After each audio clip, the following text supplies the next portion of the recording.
Assalamualaikum warahmatullahi wabarakatuh. Bismillahirrahmanirrahim. Alhamdulillah wassalatu wassalamu ala rasulillah Sayyidina Muhammad bin Abdullah wa ala alihi wa sahbihi wa mawala ba'd. La hawla wa la quwwata illa billah. Al-hadis samin asyar. Masih membahas tentang hadis yang nomor 18. An-Nabilah Jundub bin Junadah wa Abi Abdurrahman wa bin Jabbar wa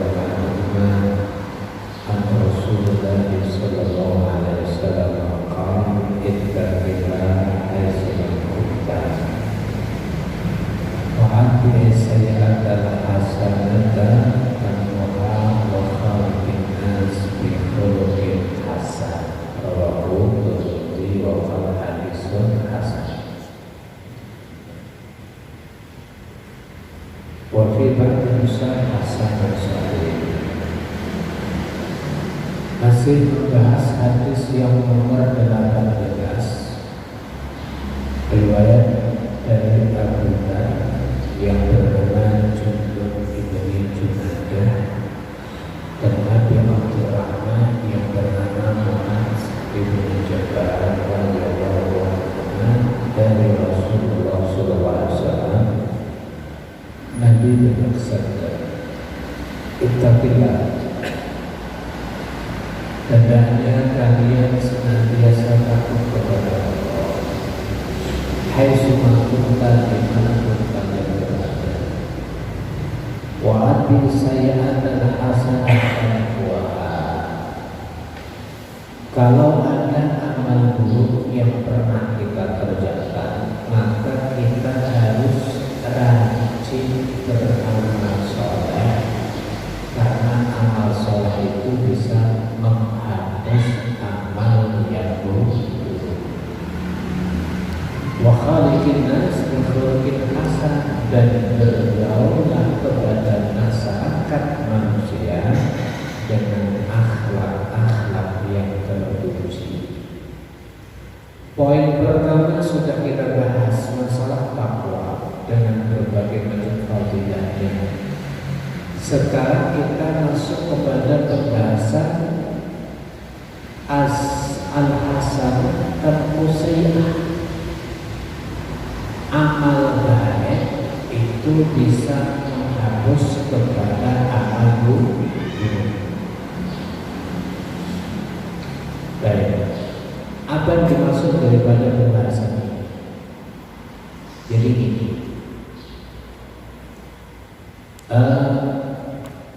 manusia yang bertaubat, ketika taubatnya diterima oleh Allah,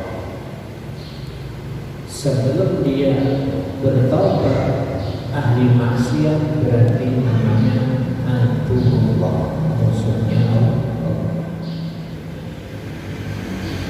Tapi setelah dia bertaubat, langsung menjadi habibullah, kekasihnya Allah.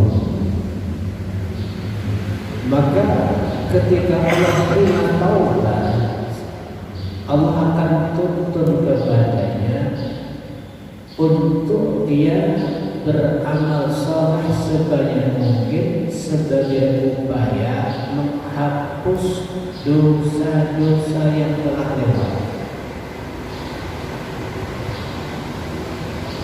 Sadari kalau dulu kita itu dosanya adalah dosa jariah misalnya.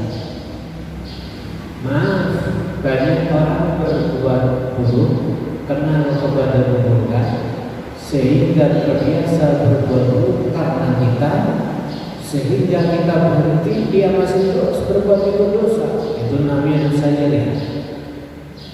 Ketika kita bertobat, ya berarti kita harus berpikir keras bagaimana kita bisa beramal yang sifatnya jariah.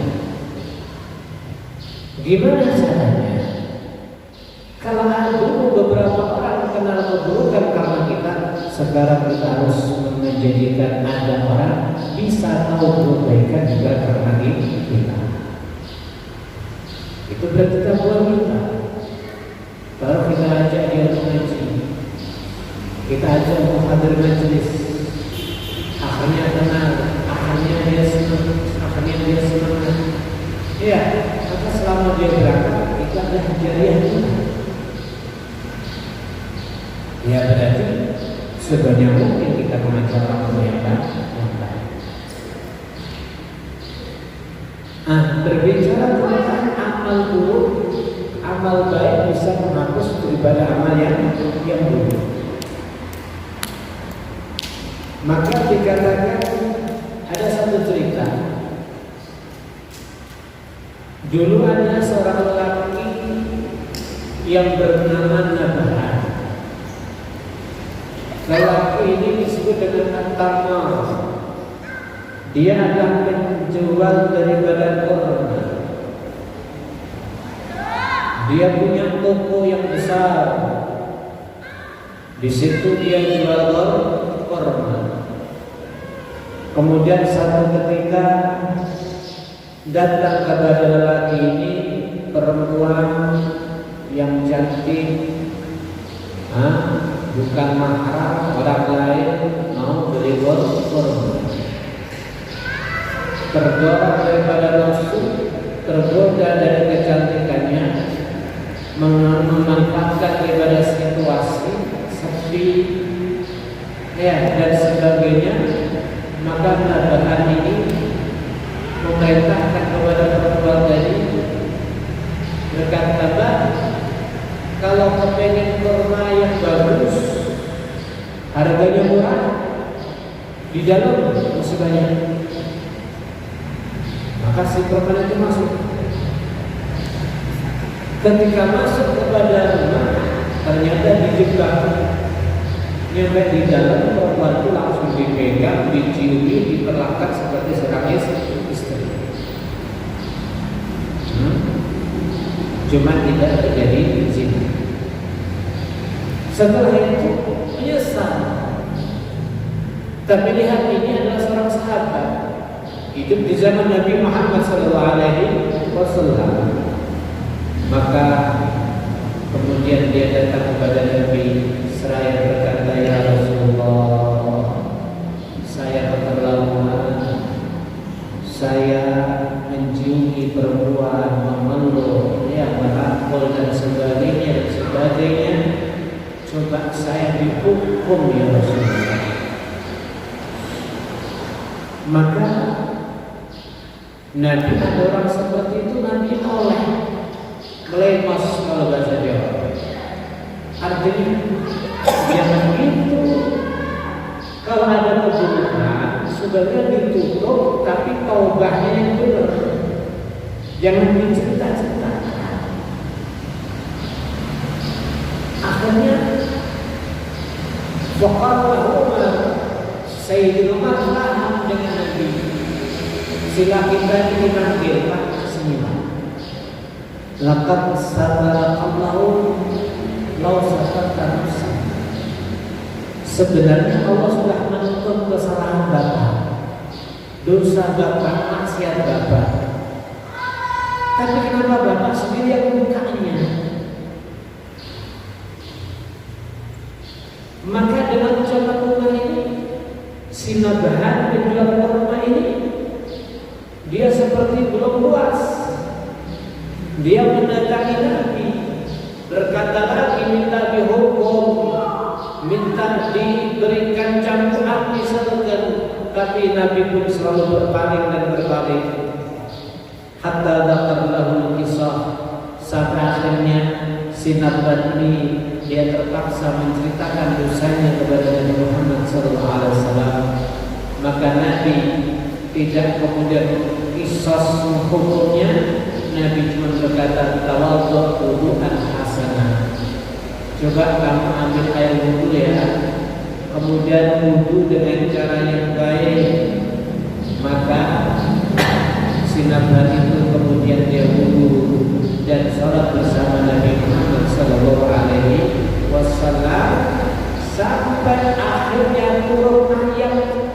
Nabi Muhammad SAW, yang inti daripada ayat tadi dikatakan innal hasanat yudhibnas sayyi'at.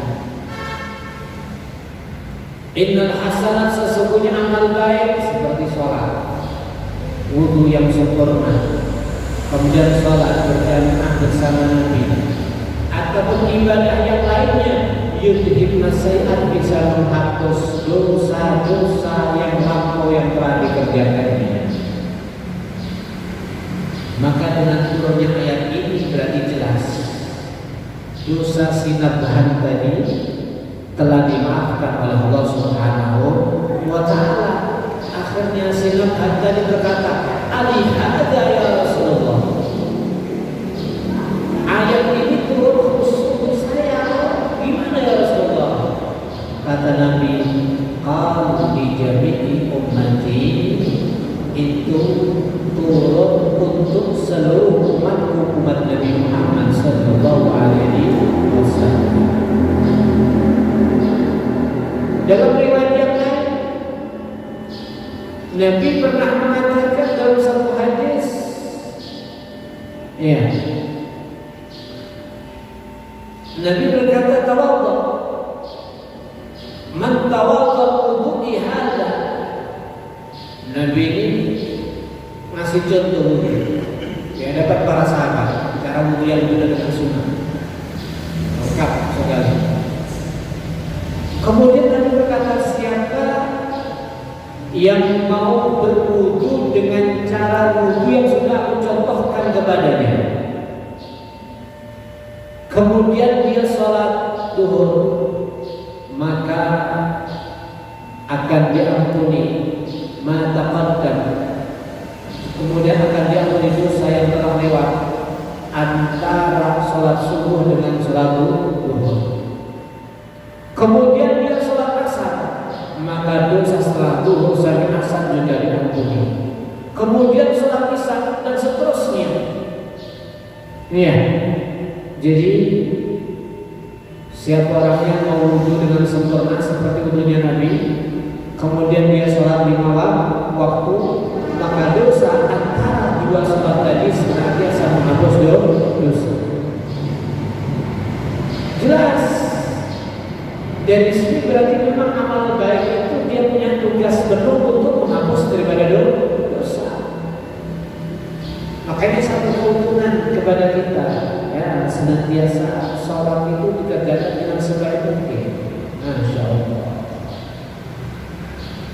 Ada lagi gini, ada seorang lelaki datang kepada Nabi Muhammad SAW.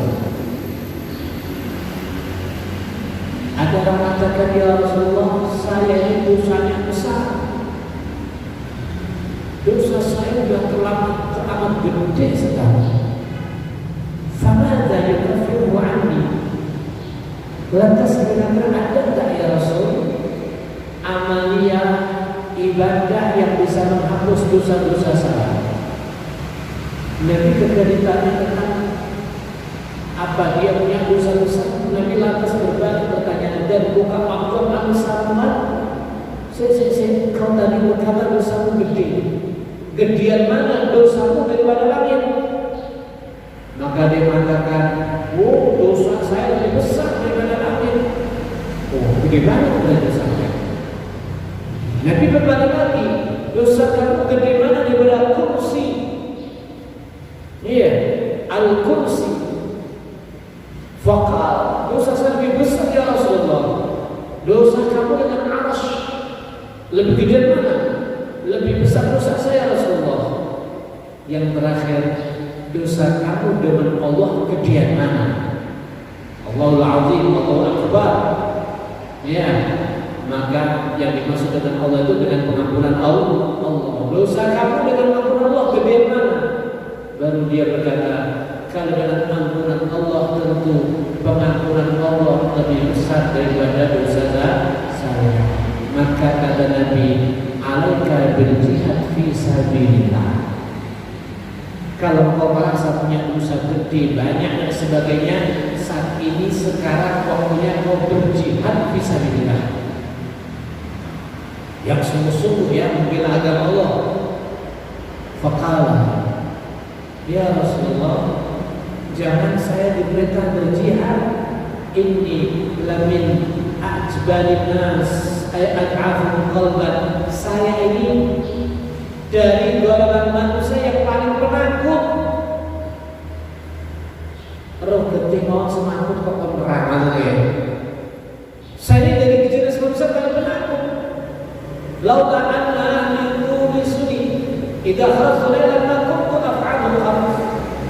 Kalau bukan karena saya punya istri, saya punya anak, dia mau menemani saya keluar rumah di waktu malam, maka saya tidak akan pernah berani keluar rumah di malam hari.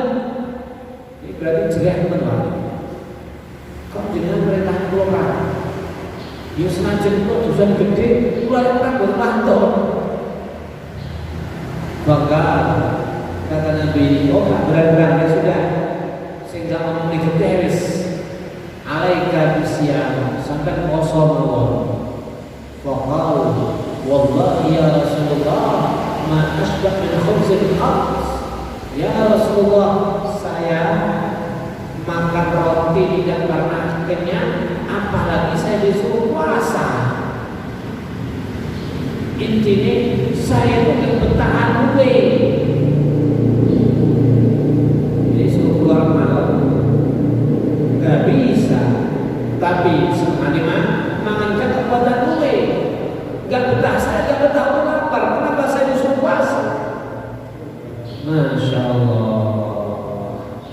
Ya sudah, kalau kau gak betah dulu juga gak berani keluar rumah, ya sekarang tetap di rumah, cuman bangun di tengah malam salat tahajud kan gak keluar rumah, kan juga tidak berbicara, tidak makan.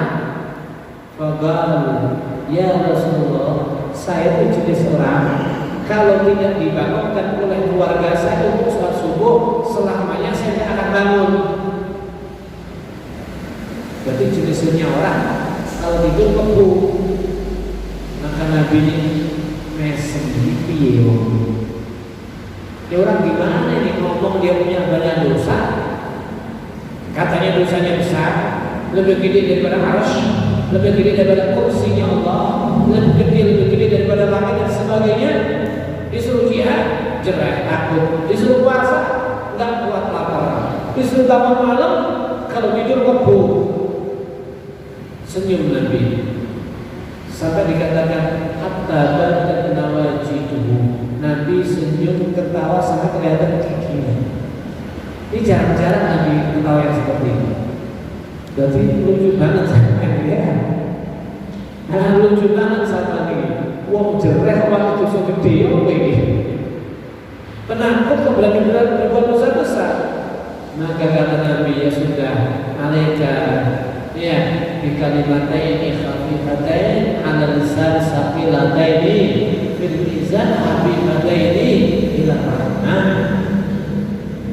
Ya wis, kami sampean berbanyak dengan dua kalimat yang ringan bagi lisan tapi berat untuk timbangan amal dan menyenangkan kepada Rahman. Apa itu? Subhanallah wa bihamdihi subhanallahil azim.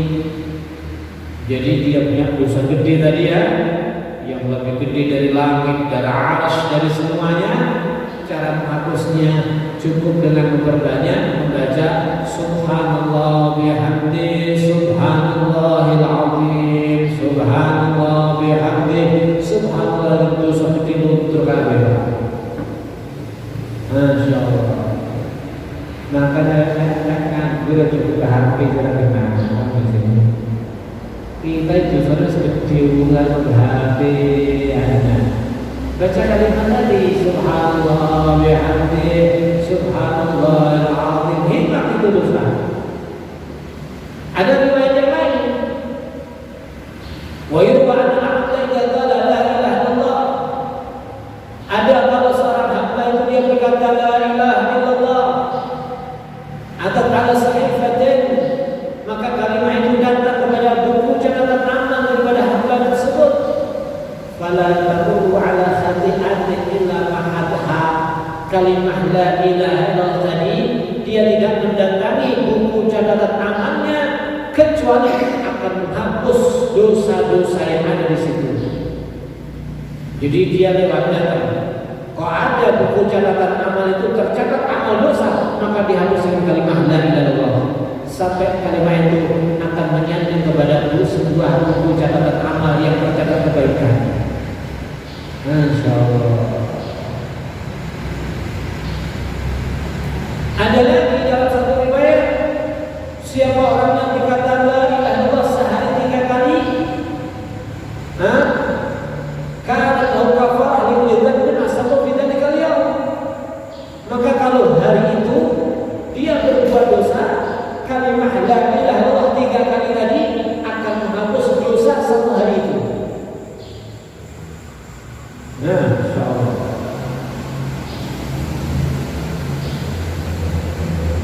Ada lagi dalam satu riwayat, siapa orangnya wudu dengan yang baik, kemudian dia berangkat menuju masjid, maka setiap langkahnya Allah akan mencatat amal kebaikan.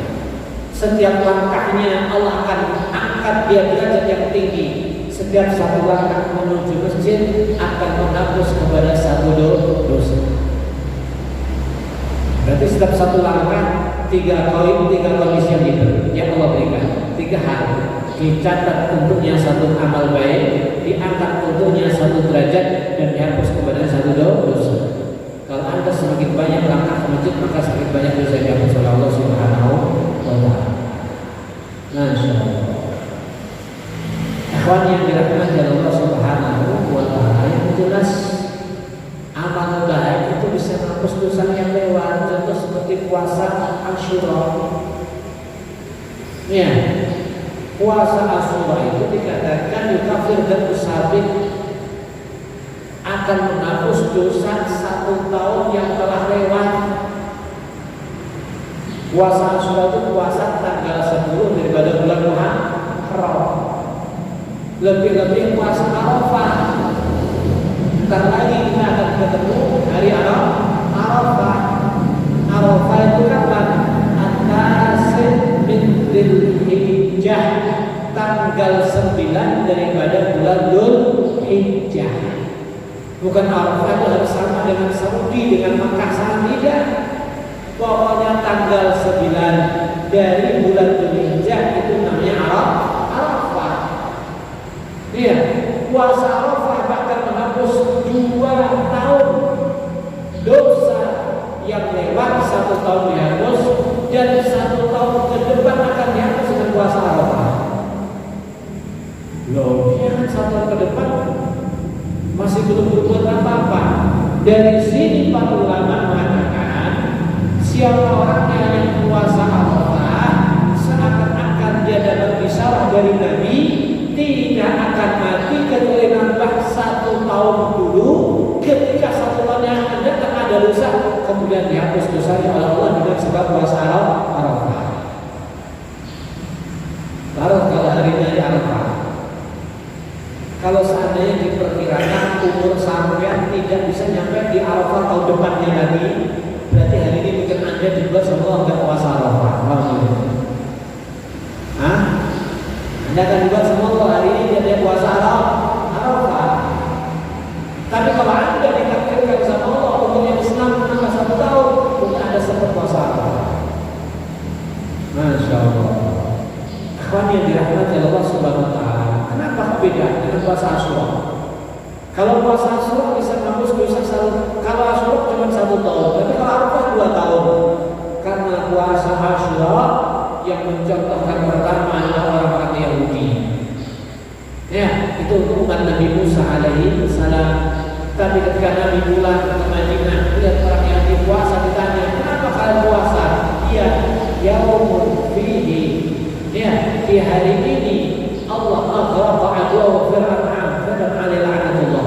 Di hari ini Allah tenggelamkan Fir'aun alaihi la'natullah, dan Allah selamatkan kepada Nabi Musa alaihi salam. Kami puasa untuk sendiri hari itu. Maka kata Nabi, aku lebih berhak untuk syukur kepadamu Musa. Maka Nabi memerintahkan untuk puasa Asyura. Beda dengan Arafah. Arafah itu khusus untuk umat Muhammad Sallallahu Alaihi Wasallam, dan umat Muhammad akan selalu lebih mulia daripada umat selainnya. Ikhwan yang dirahmati Allah Subhanahu wa Ta'ala, dari keterangan tadi, perhatikan. Berarti kalau kita merasa banyak dosa, amal baik itu harus sebanyak mungkin. Kedah itu telaten. Dan satu kenikmatan daripada Allah. Kalau kita berbuat dosa sekali, catatannya satu. Tapi kalau Anda berbuat hasanah satu, catatannya bisa lebih daripada satu. Apalagi kebaikan itu yang selalu bersama dengan kesabaran.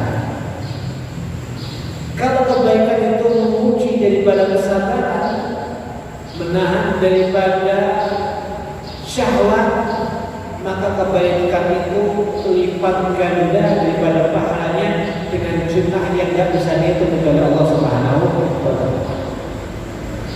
Taruh seperti puasa. Allah telah menerangkan tentang puasa dalam satu ayat, innama yuwaffas sabirun ajrahum bighairi hisab. Cara Allah membalas pahala orang-orang yang ibadah yang harus melandas dengan kesabaran yang tinggi, maka cara membalasnya dengan jumlah pahala yang tidak bisa dihitung lagi sampai gede dan banyak. Maka dalam ayat yang lain Allah ketika berbicara tentang puasa, fa innahu li wa ana ajzibih. Kalau amal ini dilipatkan menjadi 7, jadi 10, jadi 700 dan seterusnya. Tapi kalau puasa, fa innahu li, kata Allah, ini amal khusus untuk Allah. Wa ana ajzibih, dan Allah yang langsung membalas kepadanya. Kenapa demikian? Karena puasa itu butuh kesabaran. Dan juga karena puasa itu adalah amalia yang tidak bisa dilihat kecuali oleh Allah Subhanahu wa Ta'ala. Kalau kita baca Quran, mudah kita ditebak. Kalau Anda berjihad, Anda bisa sembunyi daripada manusia. Anda sholat jamaah, Anda juga tidak bisa sembunyi daripada manusia. Anda sedekah, Anda ini, tapi kalau puasa, sepintas Anda tidak kelihatan ibadah. Anda mungkin juga bekerja, Anda mungkin juga tidur, Anda mungkin juga bermasyarakat dengan masyarakat, Anda mungkin juga masuk kantor, Anda mungkin juga ini dan itu. Gak ada yang tahu kalau seandainya Anda tidak ngomong. Yang tahu cuma Allah Subhanahu wa Ta'ala. Amalia, semakin Anda pandai menyembunyikan, yang tahu cuma Anda dengan Allah, maka lipat pahalanya semakin tinggi. Demikian sama-sama kita sedekah.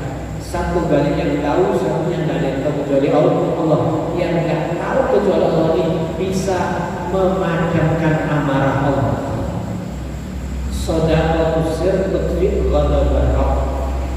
Sedekah yang rahasia bisa memadamkan amarah Allah.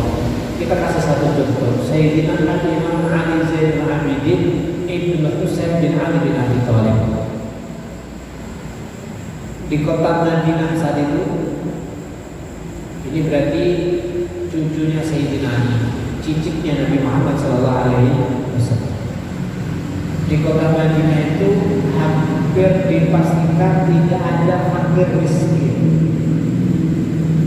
Gubernurnya tidak ada aduan tentang kefakiran daripada masyarakat. Kenapa?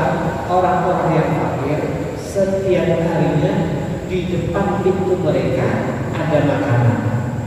Ada, kalau kita mungkin beras, kalau sana gandum, ada minyak, ada kurma dan sebagainya yang dibutuhkan hari itu. Terus berjalan bertahun-tahun sampai pada akhirnya meninggallah Imam Ali Zainul Abidin. Baru makan itu tidak ada lagi muncul. Mulai banyak orang fakir miskin. ngasih makanan ke depan pintu ini.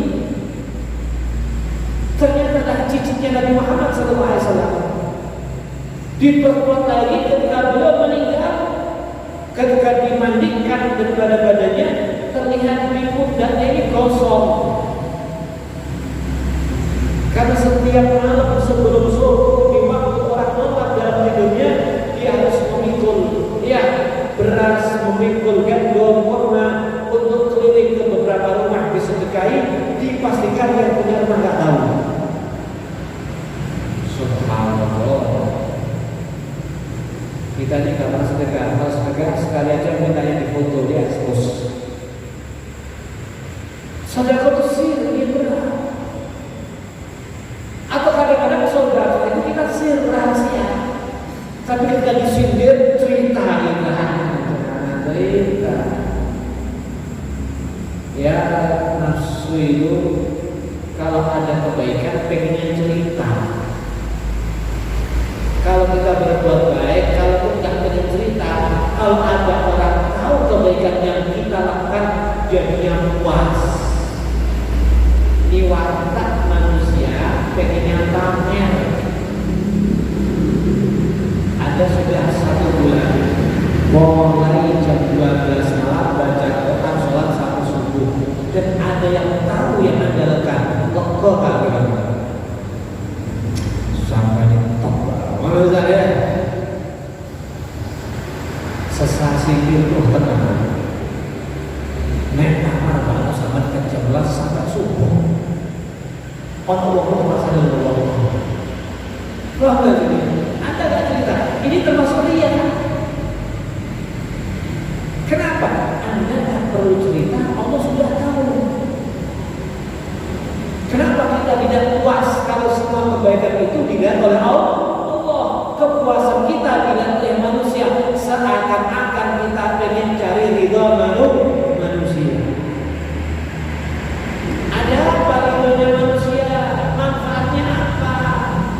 Mungkin bukan pujian yang sebentar di dunia ini, tapi kalau ridhonya Allah, manfaat untuk kamu di dunia dan akhirat yang panjang abad selama-lamanya.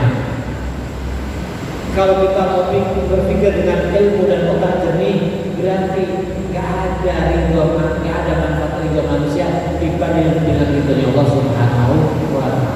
Tapi bagaimana? Tidak sedikit di antara kita dia berjuang untuk mencari ridho manusia. Dia hilang capek untuk dapat ridhonya manusia. Dia akan berkorban, duitnya keluar, tabungannya keluar, hanya untuk mencari ridho manusia. Dia yang lebih parah lagi, dia telah menggadaikan dan menjual ridhonya Allah dengan ridhonya manusia. Karena dia hanya puas untuk dapat ridho manusia, sekalipun dengan jalur dan jalan harus dimurkai Allah, dia menganggap itu adalah hal yang biasa. Oleh itu bilang harusnya jangan seperti itu. Harusnya ridho Allah di atas segala-galanya. Kalau Allah sudah ridho kepada kita, Allah akan mengkondisikan manusia, Allah akan gerakkan hati manusia supaya mencintai kepada Anda. Tapi kalau kita berjuang dengan ridho manusia, ridhonya manusia itu sebuah dalam kedalaman yang tidak ada ujungnya. Buat turutin ini tambah kok entah ini. Kadang-kadang satu orang ridho, yang lain gak ridho. Satu orang puas sama kamu, yang lain tersinggung dan sebagainya. Ini kalau hidup dengan manusia. Kalau manusia segini gila, sama dua anak ibu nyeneng nih sing telu protes.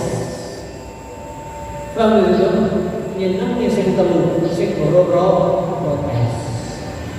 Nyeneng nih anak limo bojomu protes. Nah itu turuti, ngono kadang-kadang ya. Iya kan? Gak bisa lah. Sekeluarga kecil aja kalau terjadi itu mereka betul gak bisa.